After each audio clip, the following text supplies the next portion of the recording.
Thank you very much. It's a pleasure and honor to be here. Today's talk is on a tall homotopy type and Grothendieck's and abelian conjectures. So one might be interested in solutions to polynomial equations.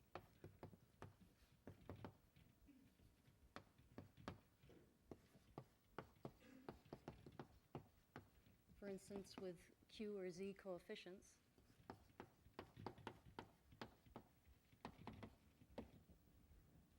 And this leads to the notion of a scheme. And a scheme is associated to some collection of polynomial equations, or locally it's associated to different collections of polynomial equations. And it records the solutions in any ring containing the coefficients, let's say R,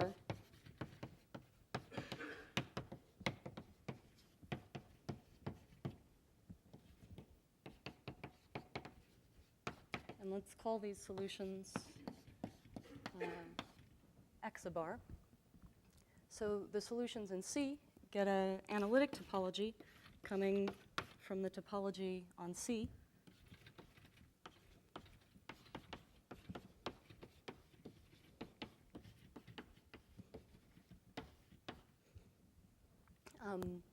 So we'll start with an example.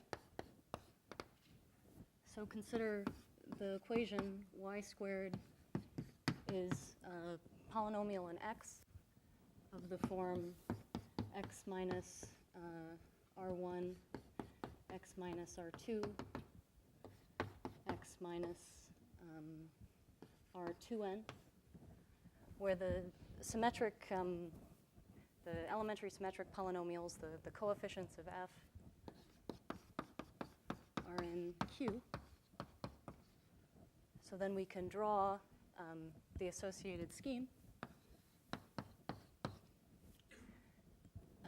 We could map any solution in C. So let's draw x sub C. We could map xy down to x.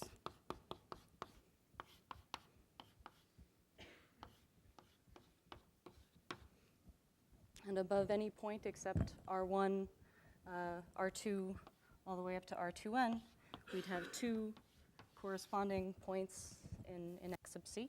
So if here is R1, R2,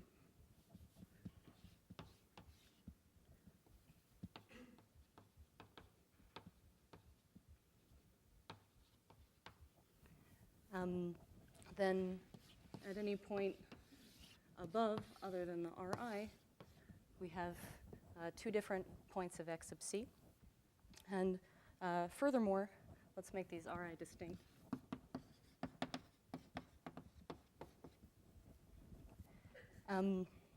Whenever you circle around an Ri, you would change the sheets of the covering space. And so that means that if you cut from Ri to from R2i plus 2n plus 1, 2k plus 1 to R2k plus 2, then the covering space comes apart.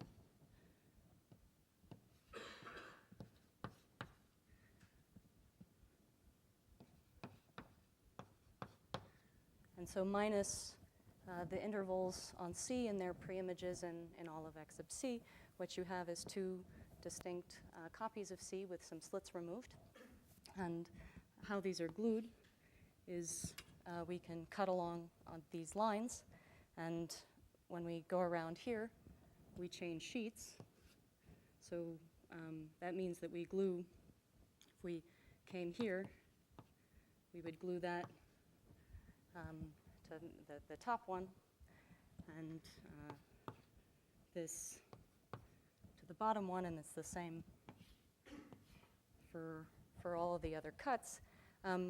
So if we'd want to glue these back up, it intersects, it looks like. So instead, we could flip the top copy, and then they get lined up and we could just glue. And up to Homotopy, we could add in tubes instead. So what we get is a picture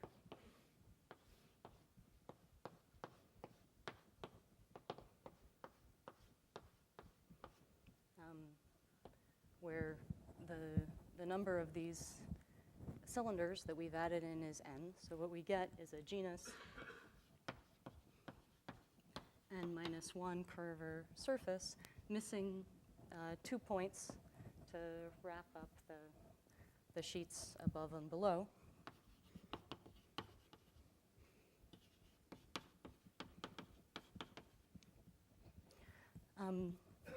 So it's a lovely fact that the topology of the C points even tells us something about the solutions over Q, or if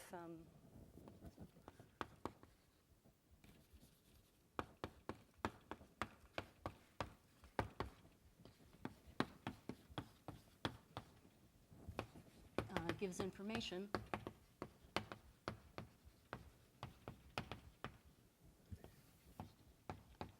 about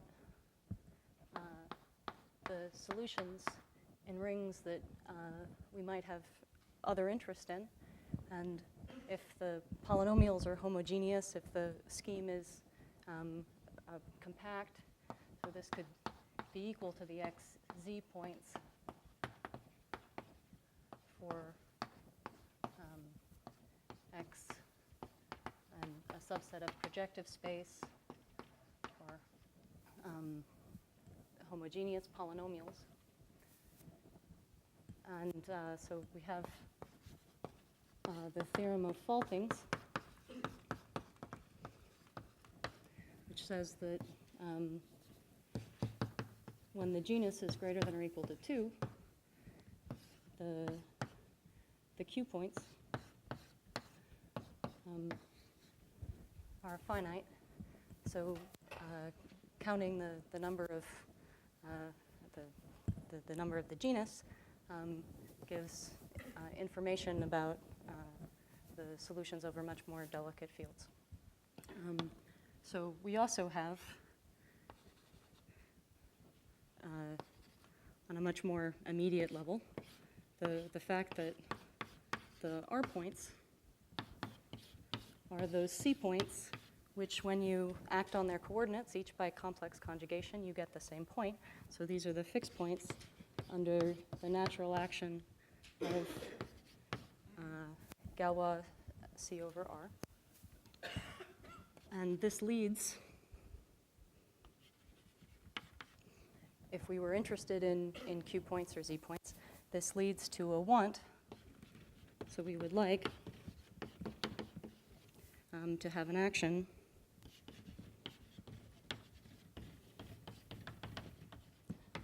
of the Galois group of, say, C over Q, it's huge, on this topological space that we can draw and so feel we have some sort of control over. And this doesn't exist.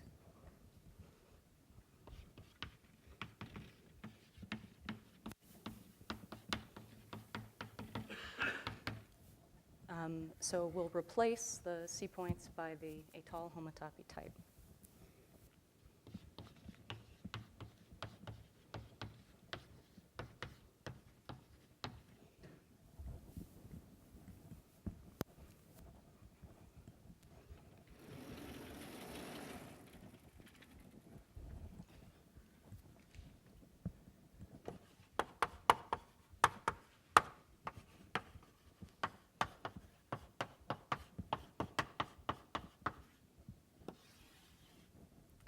And this is introduced in a lovely book of Artin and Mazer, and further refined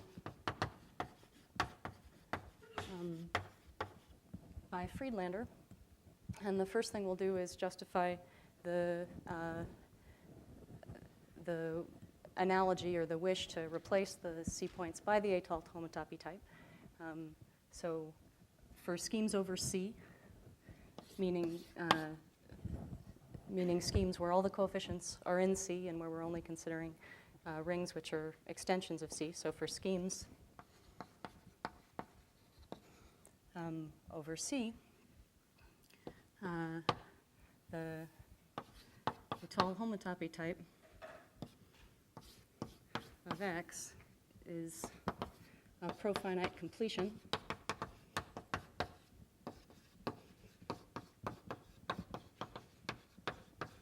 of this topological space that we drew.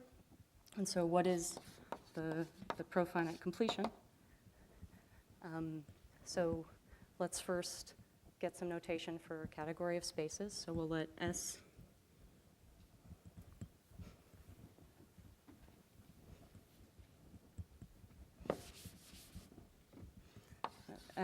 be the category of simplicial sets or spaces, and we can map that into a category of prospaces.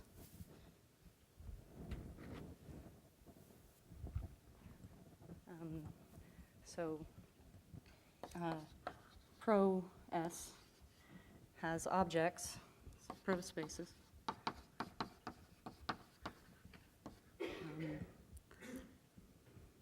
The objects are systems of spaces, say Z alpha, where alpha runs over some left filtering category A. So we'd like to formally add inverse limits to some category.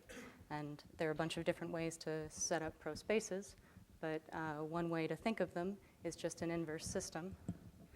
So we're thinking of this as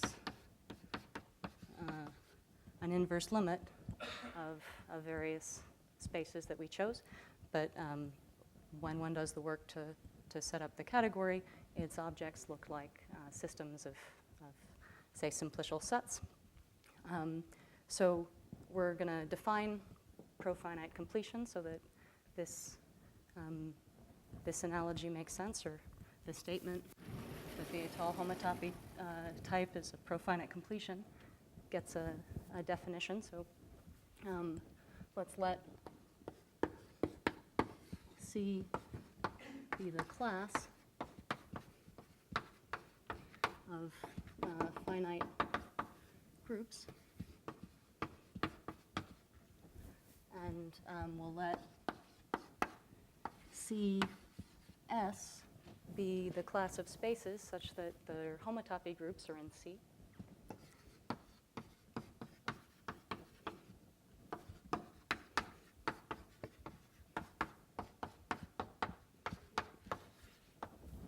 So then we could include these index families of spaces with the restriction on their homotopy groups into all the inverse family of spaces. So we have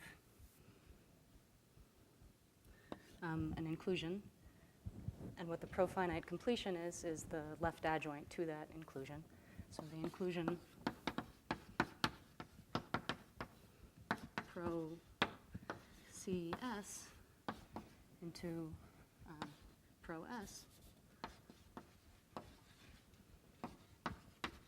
has a left adjoint.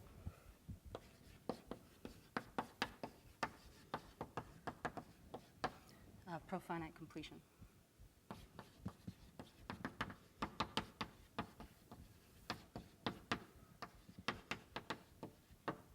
So since S, we could take a constant system of a single space and stick a space S into pro S, we could then talk about the profinite completion of a space.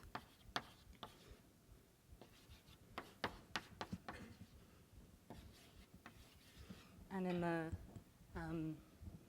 the imprecise statement here, étale of X is the profinite completion of XC.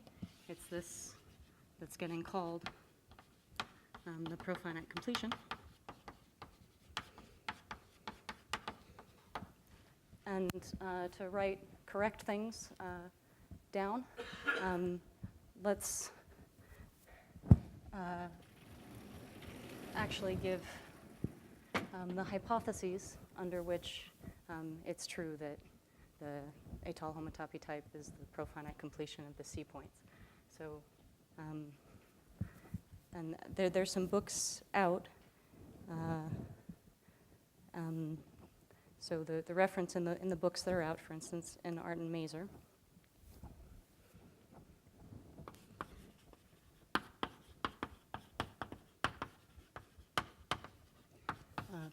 You look at 12.9 and 11.1. If x is associated to polynomials in finitely many variables, so for x, what's called finite type, over C, and locally Noetherian, and geometrically unibranched,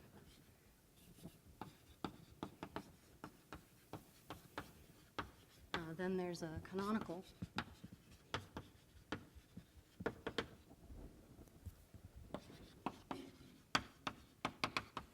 map from the topological space XC to the étale homotopy type,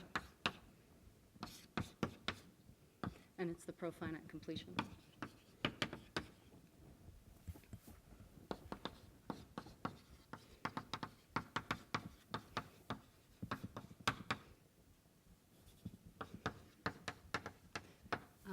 So the example above satisfies these conditions.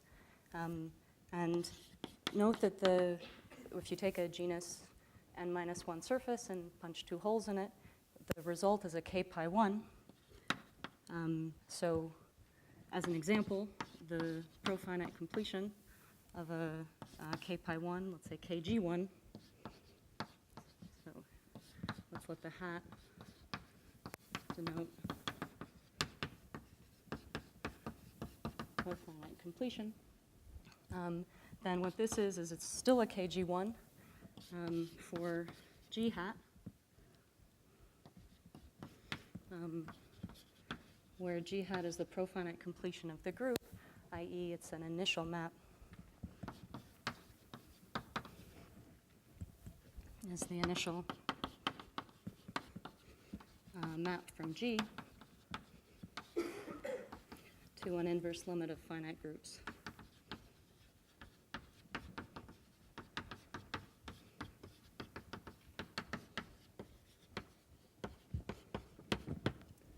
So in particular, we have the étale homotopy type of our example.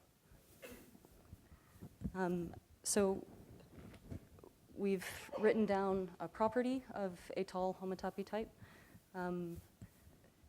connecting in with a desire to replace the C points as a topological space. So now let's give the definition.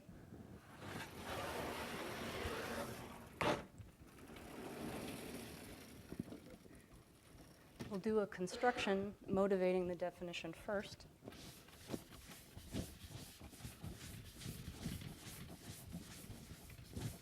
So if you had an open cover of a topological space, you could reconstruct the topological space by gluing all of the elements of the open cover along their overlaps.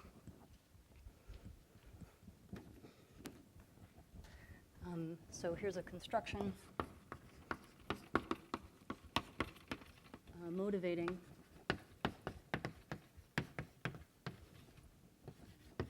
the definition of the étale homotopy type.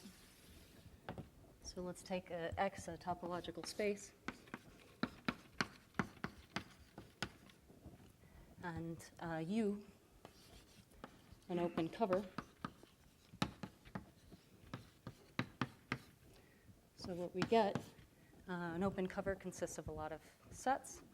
So we get, for every U in the open cover, we have an inclusion of X into U, making a map. And we can glue this up to get X back. And a convenient way to do that is define a category where the objects and morphisms are even going to be topological spaces. The nerve of U, where the objects are the topological space given here. And the morphisms or the overlaps, i.e. the morphisms are the fiber product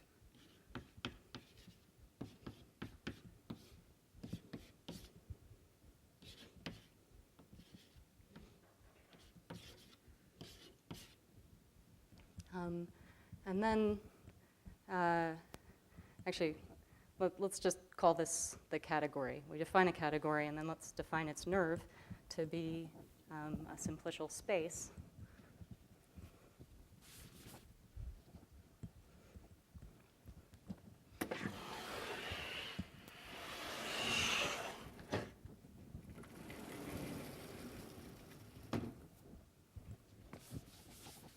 And the n simplices of this simplicial space are n composable morphisms.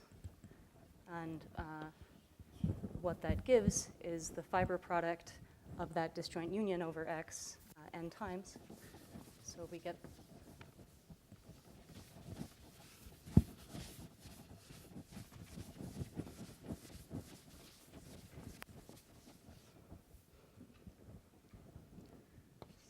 a simplicial space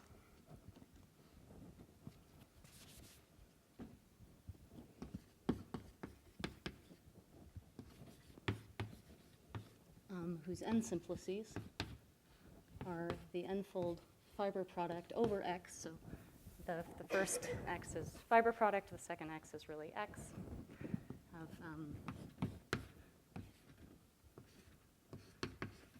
of the open cover. And we can take a geometric realization of the simplicial space. And then by the fact that every element here maps into X, what you can get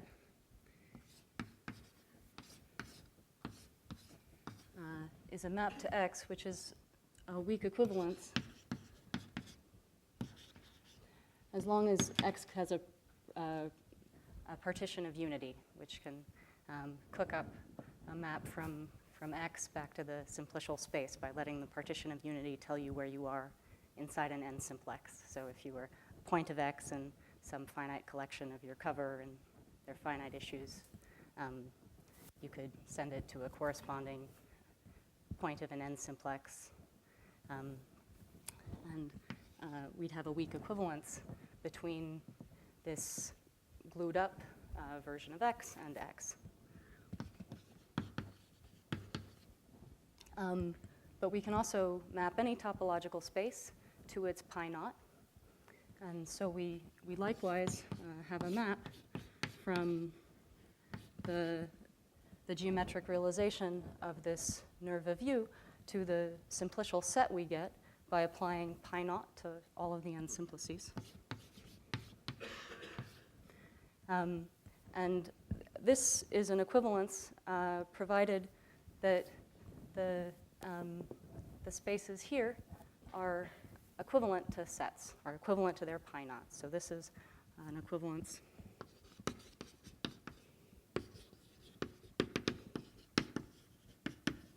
when the intersections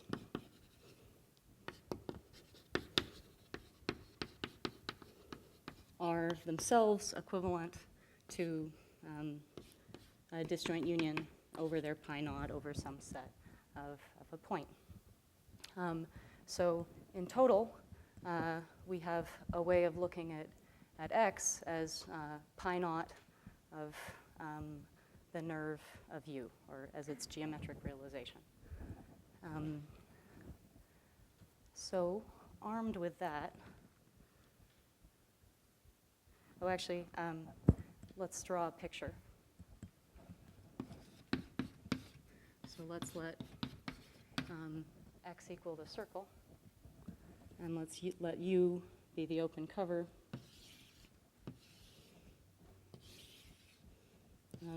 U1, 2. So then the zero simplices are U1 and U2 like that, and the one simplices are this intersection.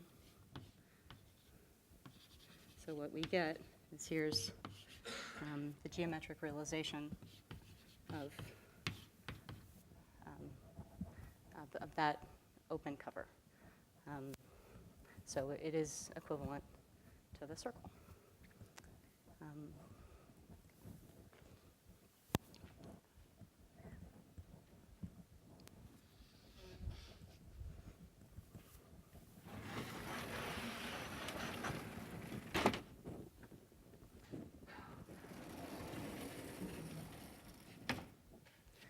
So if we took a nice enough cover, and we could refine covers to be nice enough in non-pathological situations, we could replace X by this construction on fine enough covers. So we conclude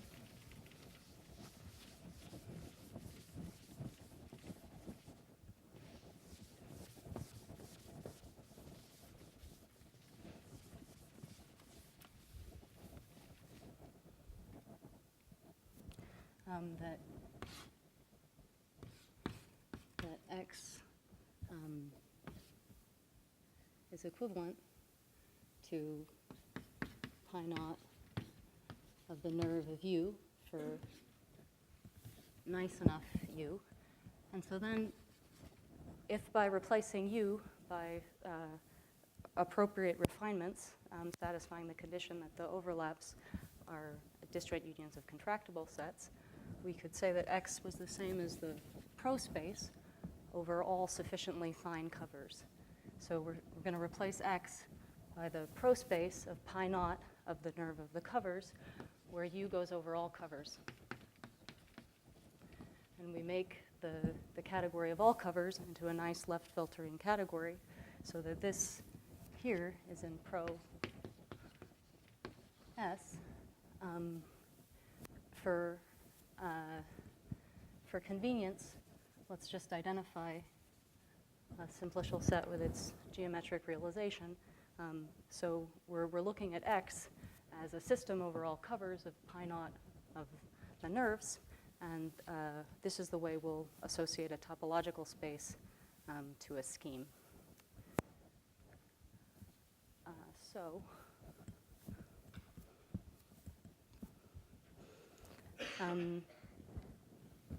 One of the issues with schemes is that we'd like schemes to be built entirely of algebraic data, so what their open sets aren't the analytic open sets, they're complements of subsets cut out by more equations. And so those are not going to be disjoint unions of contractibles, and here it was important to have the weak equivalence that they'd be disjoint unions of contractibles. So we're going to do one more purely topological motivation before giving the definition of étale homotopy type. So we could generalize the notion of a covering by opens.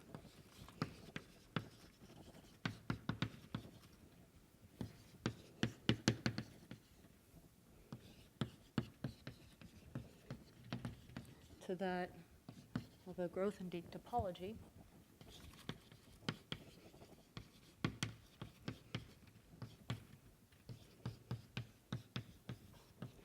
Covers, they'll still be maps to X. So we had a lot of open sets, and they all map to X. So we'll still have a bunch of maps to X, U and U, but the map U to X isn't required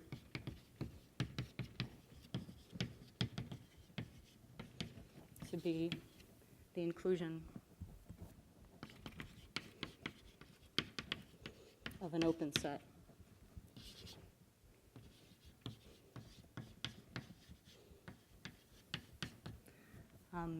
So we'll allow the étale,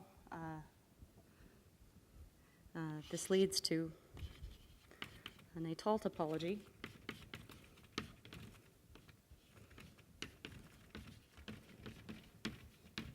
which identifies certain maps to X or certain collections of maps to X as covers, and one kind of cover, so has covers of the form like this, but where U first maps by a covering space.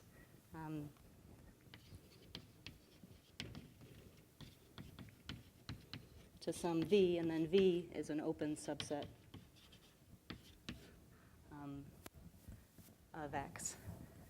And the reason for doing this is that algebraically, such things are still cut out by polynomial equations. Such things are still schemes. But even topologically, this will allow us to get away with the V's not being contractible, not having contractible intersections, but it'll allow the intersections of the V's to be k-pi 1s.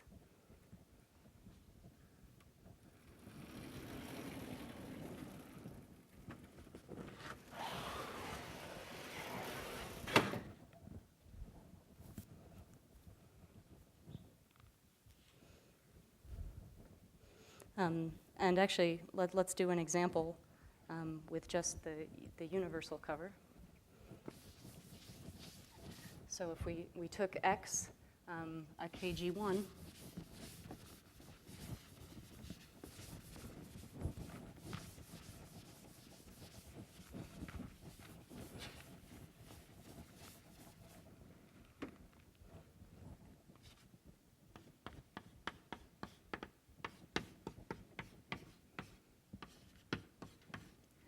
and we took the cover of X, which was its universal cover,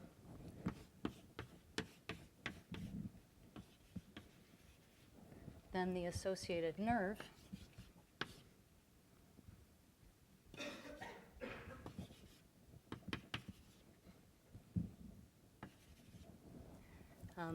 it has, as its n simplices, the n-fold fiber product. If you take a fiber product of the universal cover with itself over X, you'd have to have two different points of the universal cover mapping to the same point of X. And what that gives you is say, a deck transformation or an element of G corresponding to the image in X of the path you drew from the 2 points. So the two-fold fiber product, we get two different points of X twiddle. We could draw a line between them, and we could take the image of that line, which becomes a loop. So that would determine an element of G. And in fact, the two-fold fiber product is what happens when you, say, remember the first point and also remember that element of G. And so in a similar way, what we get is that this is X twiddle cross the nerve of the category with one object and morphism for each element of G.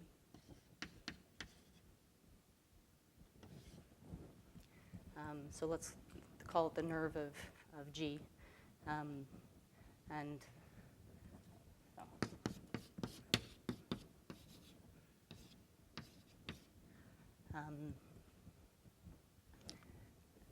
So this gives that pi naught of n of u is indeed the classifying space of G as the KG1. So now let's do that generalization I mentioned a minute ago about easing up the restriction here that the covering space had its intersections being disjoint unions of contractibles. So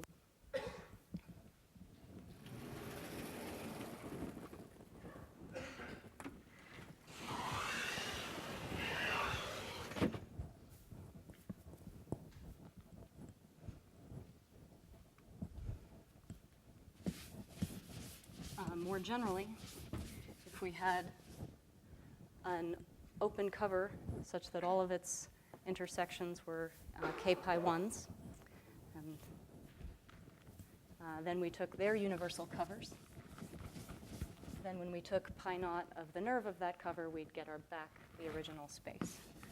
And there's a very lovely and intuitive discussion of étale homotopy type and this result. So I'm gonna call it a theorem, and there's a nice, I don't really mean to be, let's say, reference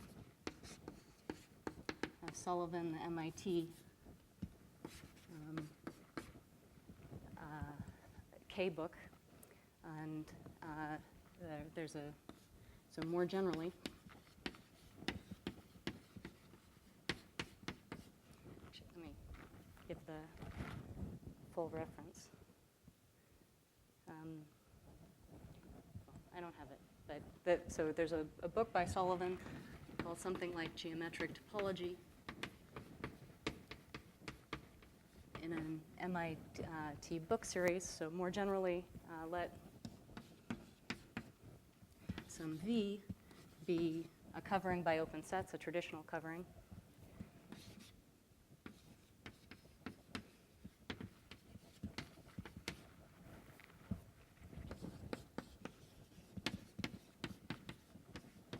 Of a topological space X.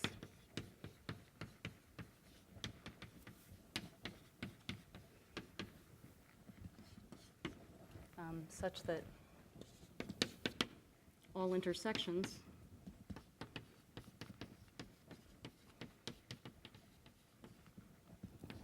of elements of V are kg1s, then let U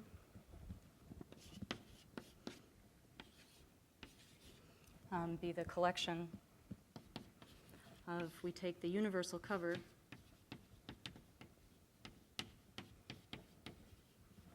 of an element of V and map that into X for V and V.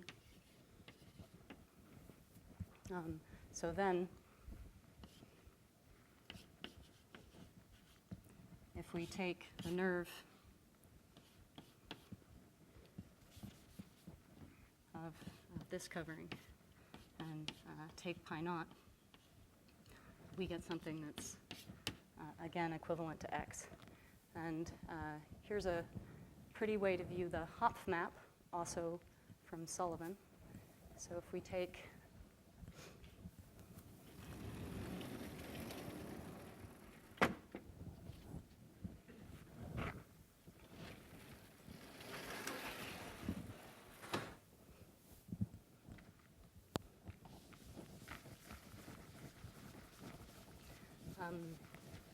C2 and take out the origin, which is also a scheme because the origin's cut out by polynomials.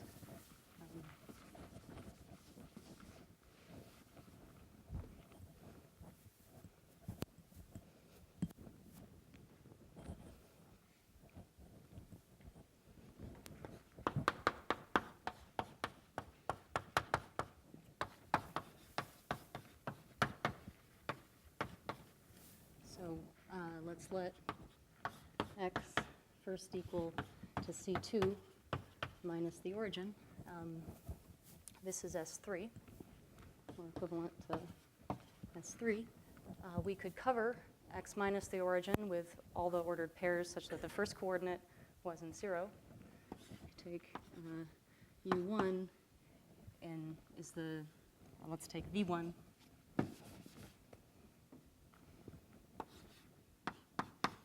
Is all the points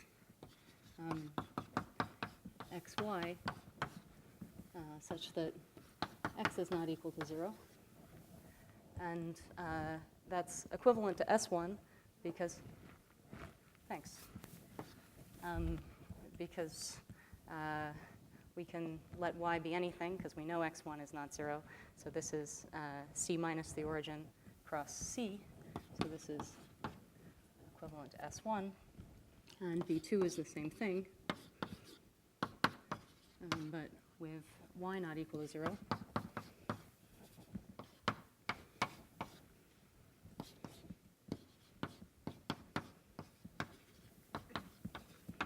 And their intersection we'll put in the cover 2. So this is equivalent to S1 cross S1. And already, so if we, so X itself is the gluing of V1 and V2 along V1 intersect V2. So, well, just with this covering, we can express S3 as gluing of the two solid tori that we get from this projection and the other projection, and gluing them along their torus boundary. So that's one way to view S3. But we were going to expand our notion of cover and say, instead of these open sets, let's use U as the universal cover of each of these. So we'll let U be the collection where we take the universal cover of V1 and we map it to X. We take the universal cover of V2 and we map it to X. And we take the universal cover of V1 intersect V2 and we map it to X. When we take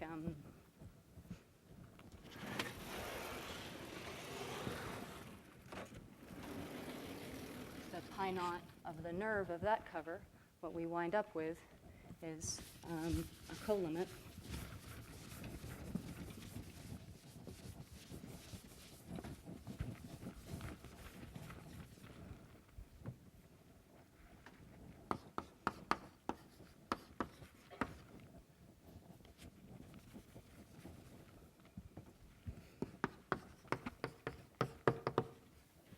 of first the example up there. We get the nerve of the universal cover of S1 mapping down to S1. So we get a nerve of Z and then a nerve of Z plus Z.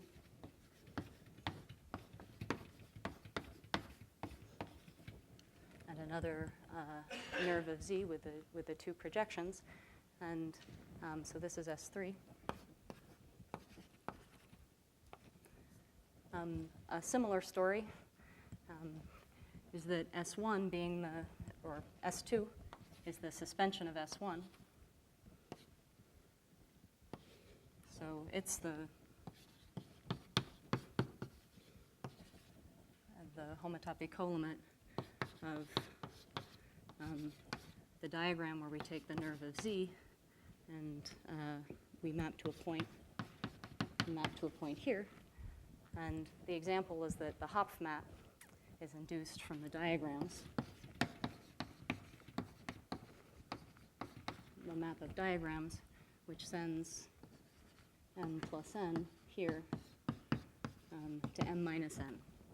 And for instance, the Hopf map can be thought of as dividing the two coordinates of C2. In this nerve of Z, we're looking at the universal cover of things like C star across the universal cover of C star. And that's an exponential map. So when you divide the exponential maps in the two coordinates, what you're doing is going to m minus n. So there's the Hopf map. So let's give the definition of a tall homotopy type.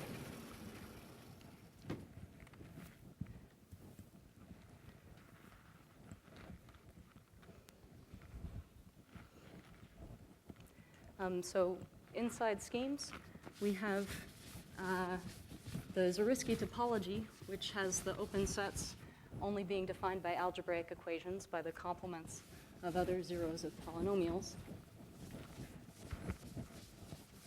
And the finite covering spaces, if we looked at their C points and then we took finite covering spaces of the C points just in topology, those also correspond to schemes. The fact that the universal cover, or that X is not a polynomial, is what gives the profinite completion from the theorem. So we're going to define an étale homotopy type, and for something over C, it won't spit back X sub C, but it will spit back the profinite completion of that, and that's because the finite covers of open sets. So we're going to have these V's, these Zariski opens, and we'll be able to have small enough ones so that they're KG ones. And then we'll take all their finite covers. By this example, if we could have taken their universal cover, we'd be in good shape to get back the topology on XC, and the finite covers is what gives that theorem as stated. So let's write down that schemes has this Zariski topology. Then, moreover, it has a Grothendieck topology called the étale topology.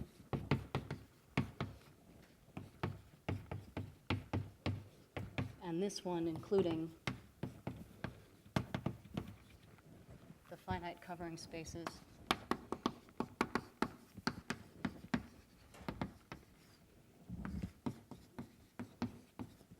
of Zariski opens. So here we're in schemes. And furthermore, schemes, there's a notion of pi naught.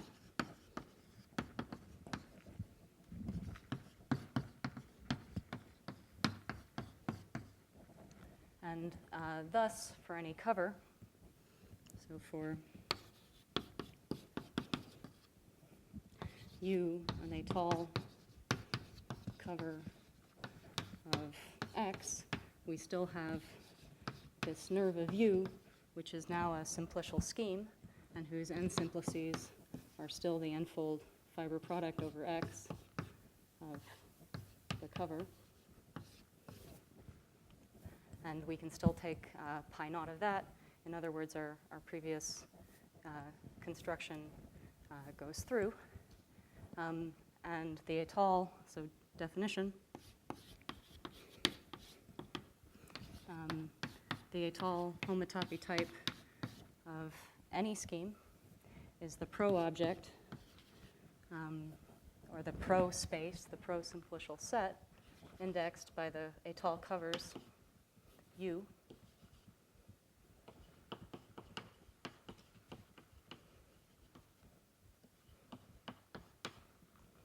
of pi naught of the nerve of U. And this is for X satisfying a condition called quasi-projective.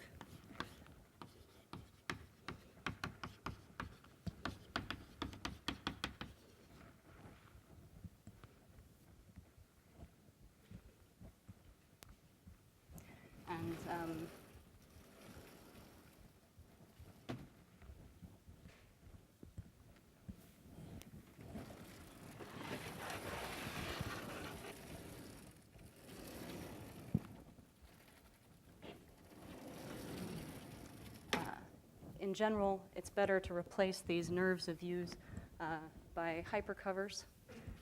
And there's another important caveat, which is that the étale covers of X don't form a left filtering category because they're interesting maps between them. And there are a bunch of ways to get around that. And Artin and Maser put the étale homotopy type not in pro spaces, but in the pro of the homotopy category of spaces. And Friedlander puts it in pro spaces. So here's some precisions to the following definition. So the first precision was that for x non-quasi-projective, for x in general,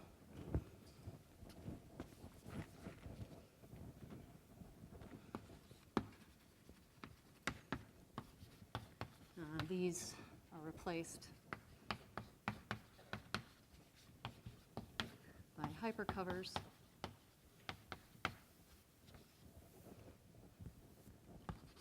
And the category of étale covers is only left filtering after modding out by homotopy.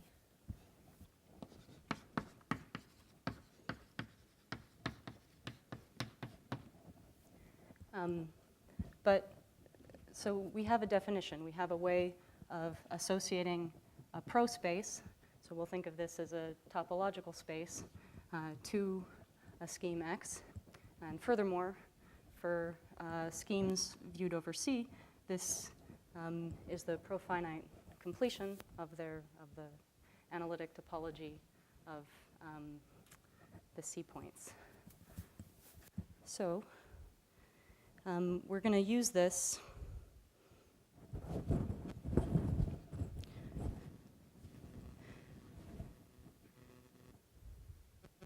actually, so I think it is worthwhile to give some other points of view on the definition. But once we do that, we're also have limited time. So the plan is to use the étale homotopy type to discuss solutions to polynomial equations, taking Grothendieck's and abelian conjectures as a method. In an ideal world, what we would do today is first give a couple other points of view on étale homotopy type, and then sort of state Grothendieck's and abelian conjectures with a motivating example.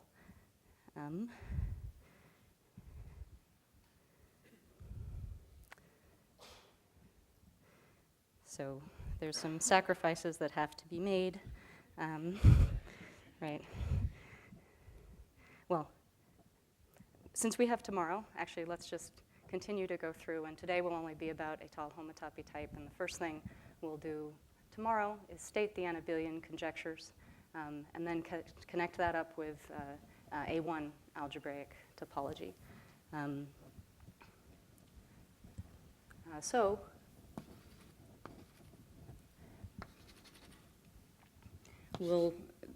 Let's talk some more about étale homotopy type. So we can view this collection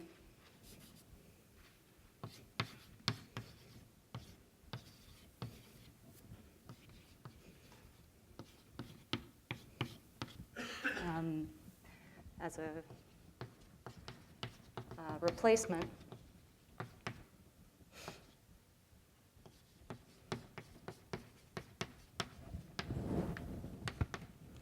of X. And then what we've done is we've replaced X and we've applied pi naught. So we could think of the étale of X as the derived functor of pi naught. And alternatively,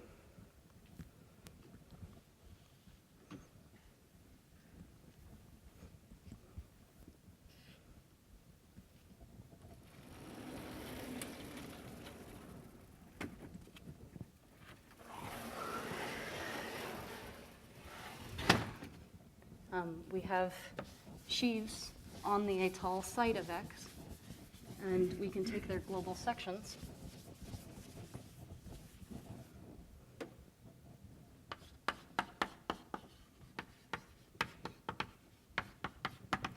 So we have sheaves on the atoll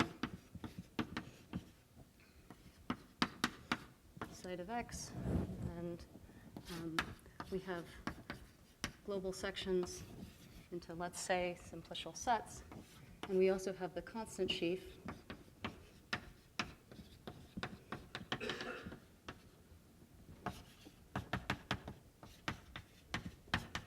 which takes some simplicial set and makes a constant sheaf. And the global sections is right adjoint to the constant sheaf. After passing to pro categories, this left adjoint itself admits a left adjoint.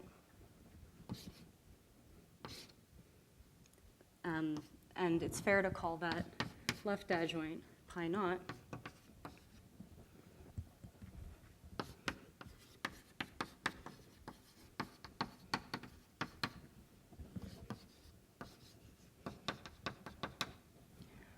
So let's understand atoll homotopy type a little better by looking at the functor of points. So let's take an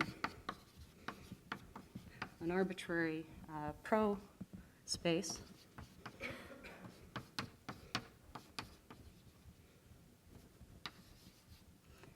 And then we'll look at Hom from the atoll homotopy type of X.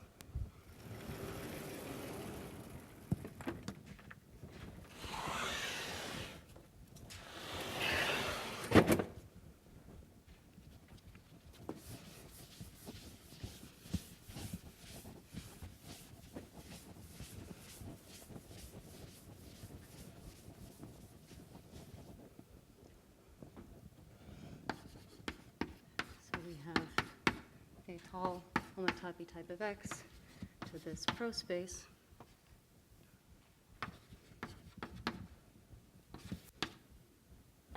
And we've decided that this is pi naught of X, or the sheaf represented by X.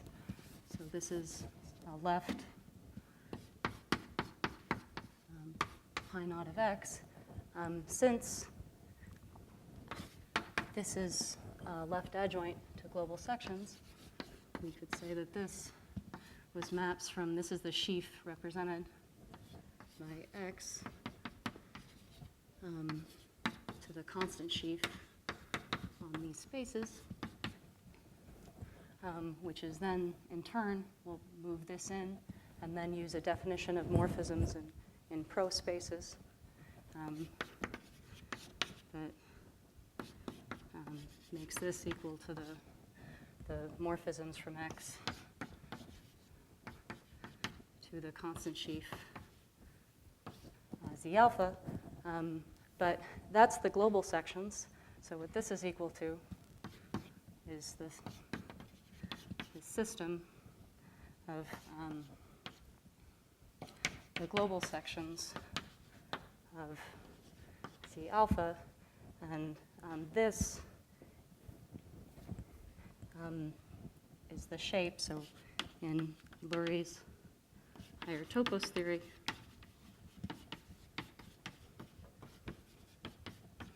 we have a definition of shape given with a fuller explanation of how to view pro spaces. But then this is the shape of the atoll topos, and giving another point of view that the atoll homotopy type is the shape of the atoll topos. And there's a nice paper of Mark Hoyos writing this down explicitly. So let's stop there.